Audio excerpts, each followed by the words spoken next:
Buenos días a todos. Yo la verdad es que debe ser por la edad, porque yo soy menos optimista que Pau, seguro que con Pau por la edad y con Sebas, porque Sebas es un optimista nato. Yo soy un poco más mayor que Sebas y bastante más mayor que Pau. Yo creo que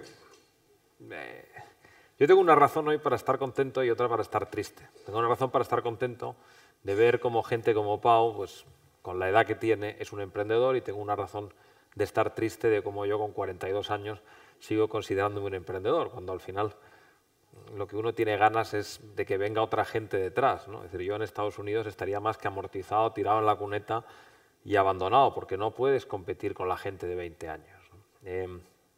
Y en España, pues a pesar, no estando de acuerdo, quizás por la edad, ¿no?, de la gente que me ha precedido, pues yo creo que en España tenemos un problema muy serio, muy profundo de emprendimiento, ¿no? Es decir, probablemente eso no es lo que la gente quiere oír, pero yo creo que ya oímos demasiadas veces lo que queremos oír y lo que tenemos que hacer es arreglar algunos problemas, ¿no? Estoy de acuerdo con muchas de las cosas que se han dicho.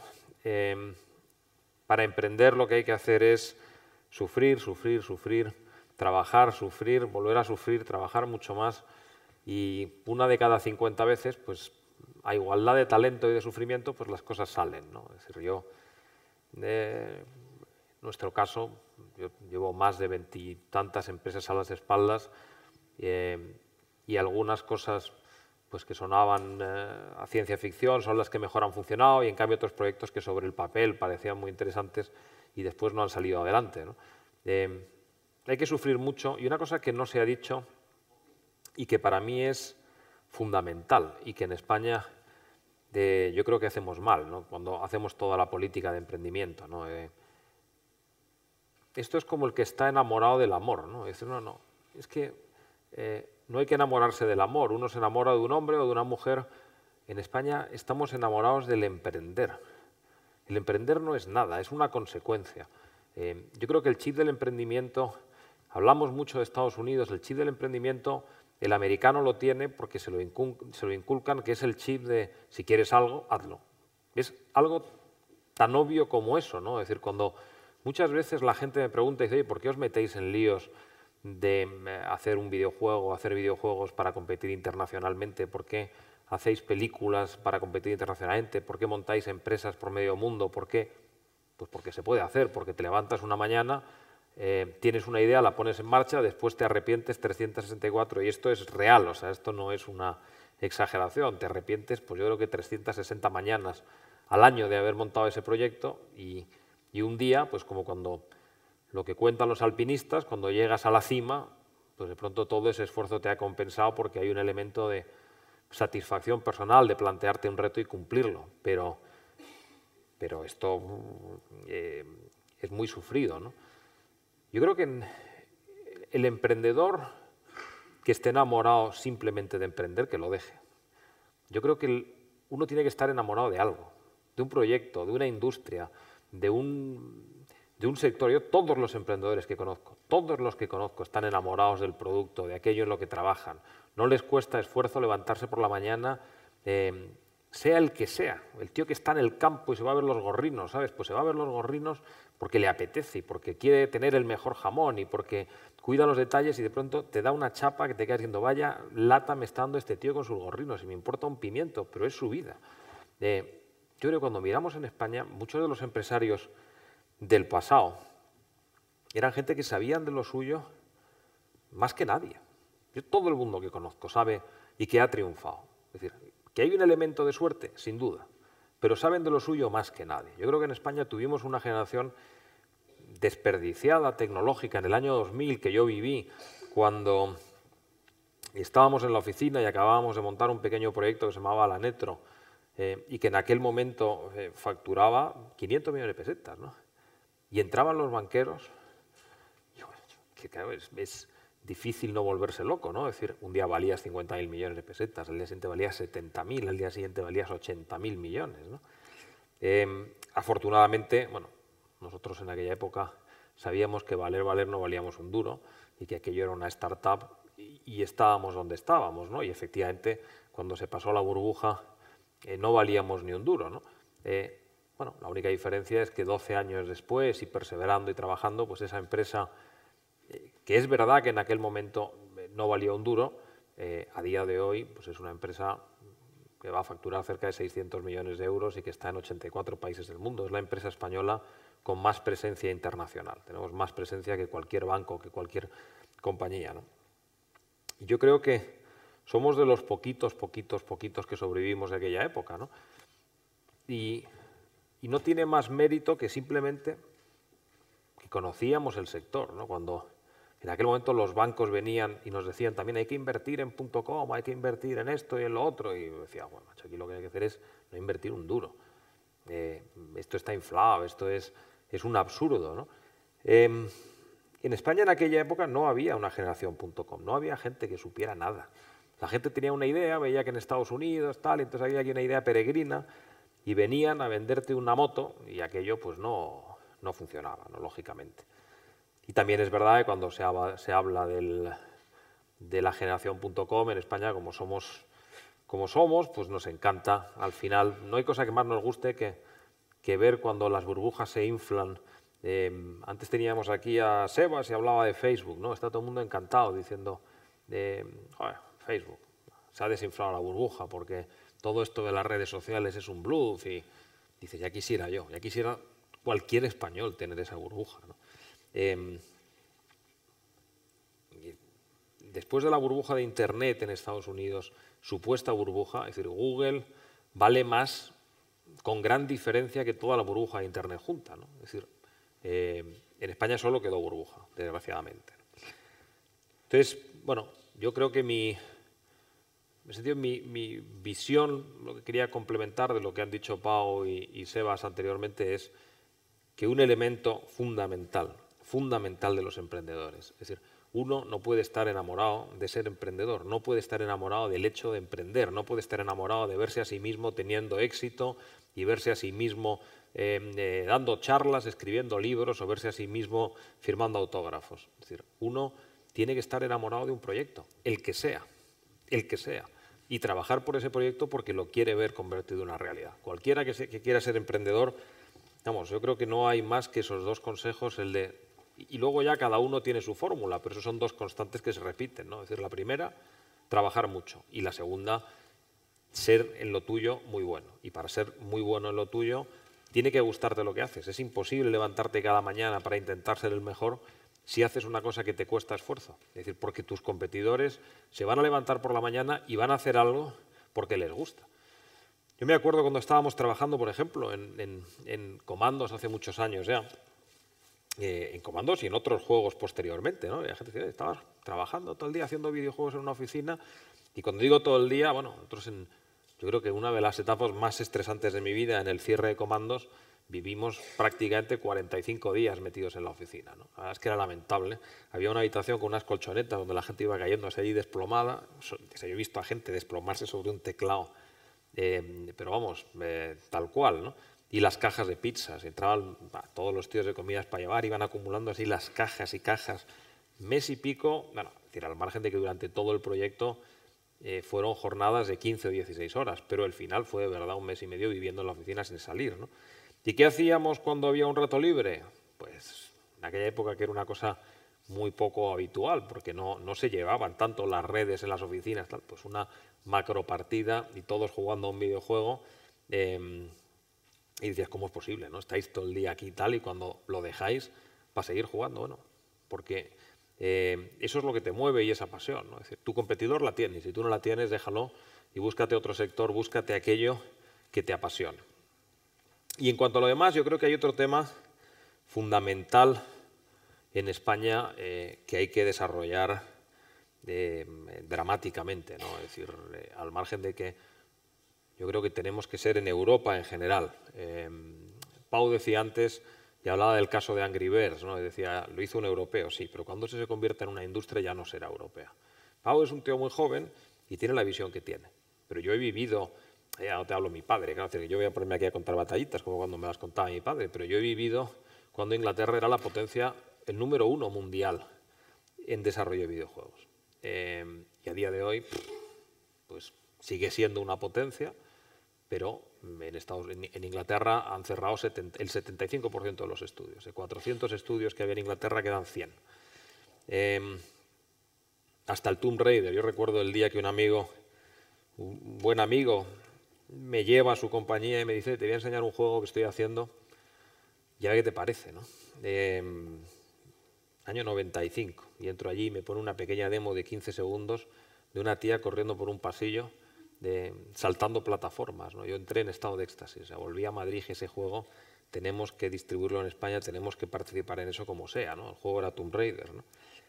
Y una de las cosas que se hablaba antes, ¿no?, de la creatividad, tal, bueno, es decir, la vida después se escribe con el éxito, ¿no? Pero en el caso de Tomb Raider, por ejemplo, hubo un comité que cuando se reunieron todas las mentes sesudas, pues a este amigo mío le dijeron que, hombre, que cómo era posible que hiciera este videojuego, que tenía muy buena pinta, que era muy revolucionario, que estaba muy chulo, pero que el protagonista no podía ser una mujer, que a los videojuegos jugaban los hombres y que a los videojuegos un hombre no iba a querer jugar con un personaje femenino, que había que poner ahí un machote. Y pues les convenció diciendo que ya era demasiado tarde, cosa que era toda una sarta de mentiras, ¿no? Es decir, que los modelos estaban desarrollados, que costaría un montón de meses cambiar el juego, y consiguió sacar a Lara Croft adelante, ¿no?, que fue el motivo fundamental del éxito de Tomb Raider. Sin aquello, pues si Tomb Raider hubiera sido un hombre, pues probablemente no habría vendido ni la mitad de lo que vendió, ¿no? Además, que aquella compañía después se convirtió durante 2 años consecutivos en la compañía de mayor crecimiento del mundo, para que al final estos señores tan sesudos y que habrían cambiado Lara Croft por un hombre acabaran arruinándola, ¿no? Y a día de hoy Lara Croft se desarrolla en Japón. Pues yo digo que eso lo he vivido, ¿no? Es decir, Europa tiene muchísima innovación porque tenemos creatividad, no en los números suficientes, pero sí hay una creatividad muy grande. Otra prueba, pues España, por ejemplo, eso de hablar de vivirlo, ¿no? Es decir, cuando uno dice, oye, España a final de los años 70, primeros de los años 80, fue la segunda potencia mundial en animación. Fue el segundo país del mundo productor de animación, y la gente dice, anda ya. Y digo, hombre, es decir, cualquiera que tenga pues, de 40 años, en el entorno de los 40 años, ¿no?, pues recordará en aquella época series pues, que hemos visto todos, La vida del lomo, La vuelta al mundo en 80 días, Los mosqueperros, ¿no?, pues todas series hechas en España. Lo perdimos. Nosotros acabamos de conseguir un hito lamentable, pero un hito al fin y al cabo, lamentable en cuanto al tiempo, que ha sido que hayamos conseguido que se reconozca este año en nuestro nuevo proyecto, que es una universidad digital para aprender profesiones digitales, que por primera vez se reconozca como título universitario un grado en animación.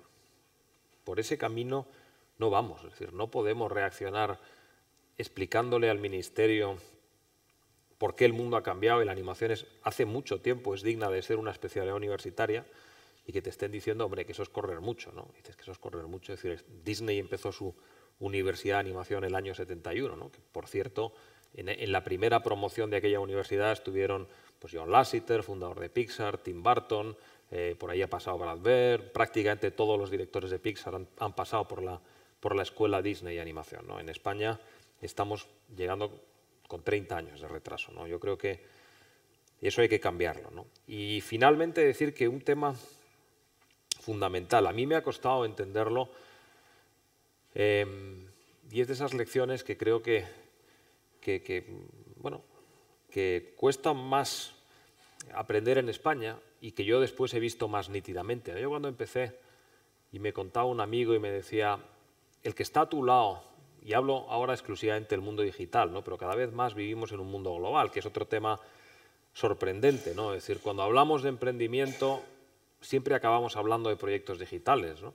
Yo creo que a día de hoy no todo proyecto de emprendimiento es digital, ni tiene por qué serlo, pero aproximadamente el 40% o el 50% del crecimiento económico en países como Estados Unidos, por ejemplo, viene en el terreno digital, y parece bastante obvio que las oportunidades de triunfar en este sector pues son el 50% del total mercado. Un solo sector tiene más posibilidades de emprendimiento que todo el resto de sectores juntos, y de alguna forma muchos sectores relacionados con lo digital, porque al ser lo digital un saber transversal o una industria transversal está presente en todo. Yo, por ejemplo, si a día de hoy fuera a montar un negocio turístico, pues intentaría montar un negocio turístico relacionado con lo digital, con las reservas, con los alquileres, con la información, con cualquiera de los nuevos modelos de negocio que puedan surgir, ¿no? Pero lo que estaba en la lección era los emprendedores, cuando empezamos, ¿no? Y la gente joven cree que actúa sola y cree que el que está a su lado es su competidor y cree bueno, que lo que hay que hacer es tu propio camino. Yo creo que eso es un error inmenso y uno de los problemas fundamentales que tiene Europa y que tenemos en España es la falta de una industria. Es decir, está muy bien lo que decía Sebas, es decir, oye, nos vamos y podemos fichar a gente fuera, tal, pero es un proceso complicado. Tenemos que ser capaces de desarrollar una industria propia y una industria nacional. Está más que demostrado. Cualquiera de los estudiosos de la innovación, de la creatividad, de los grandes gurús, de todos los estudios internacionales, y ahora, bueno, no voy a ponerme académico a decir, oye, los estudios de Pepito y de Menganito, pero está más que demostrado que la innovación se produce en red, que la innovación, el emprendimiento individual, pues es poco habitual. Ya, aunque pueda parecer que lo era, el emprendimiento no era. El emprendimiento individual, es decir, por el caso de Gutenberg, por ejemplo, en la imprenta de un caso de un señor que aisladamente inventa algo, los casos del emprendimiento y de la innovación dentro de una comunidad son al menos, incluso ya a partir de pues, el siglo XV, el siglo XVI, 10 a 1. Cuando pensamos, por ejemplo, en pintura, es decir, el Renacimiento. No es que en Italia se produjera la casualidad de que algunos de los mejores pintores de la historia vivieran allí en aquel momento, ¿no? Es decir, después ha habido algún tipo de desfase genético y todos los que han venido después han sido tontos, ¿no? Como eso podríamos hablar de literatura, cuando se habla de la generación del 27 en España, o la generación del 98, y podríamos ver miles de ejemplos. Cuando se reúne un colectivo de gente inquieta que aportan ideas unos sobre otros, es cuando de verdad se produce el avance. Y el emprendedor y el creador aislado lo tiene muchísimo más difícil. Entonces yo creo que lo fundamental en España, todo el esfuerzo debería estar enfocado a crear ese ecosistema de emprendimiento. Y los emprendedores deberían, yo sé que esto es difícil porque cuando se tienen veintitantos años, pues uno, el mundo es el centro del mundo y uno piensa que su vida y sus logros son todo y no quieres mirar hacia afuera, pero yo creo que es fundamental relacionarte con tus competidores, aprender de tus competidores, complementarte, porque no son tus competidores, son tu apoyo. En España, al final, como ocurre en Estados Unidos, ¿no? Eso es una lección que cuando alguien va a Los Ángeles, dice, yo voy a una ciudad, que es una ciudad, sí, muy grande, pero por muy grande que sea, ¿no? Es decir, los 6 grandes estudios de cine del mundo están en la misma ciudad. No son competidores.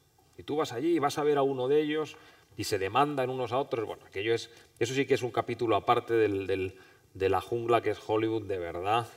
Pero yo la mayor jungla más llena, el antro más terrorífico que he conocido en mi vida de piratas. Pero dentro de lo que es aquello, cuando entras, ves que se están demandando unos estudios a otros, que tienen 36.000 pleitos unos contra otros, sí. Pero cuando llega la hora de defender su industria, desde hace muchos años la NPA, la asociación que agrupa a los grandes estudios americanos, actúa a bloque.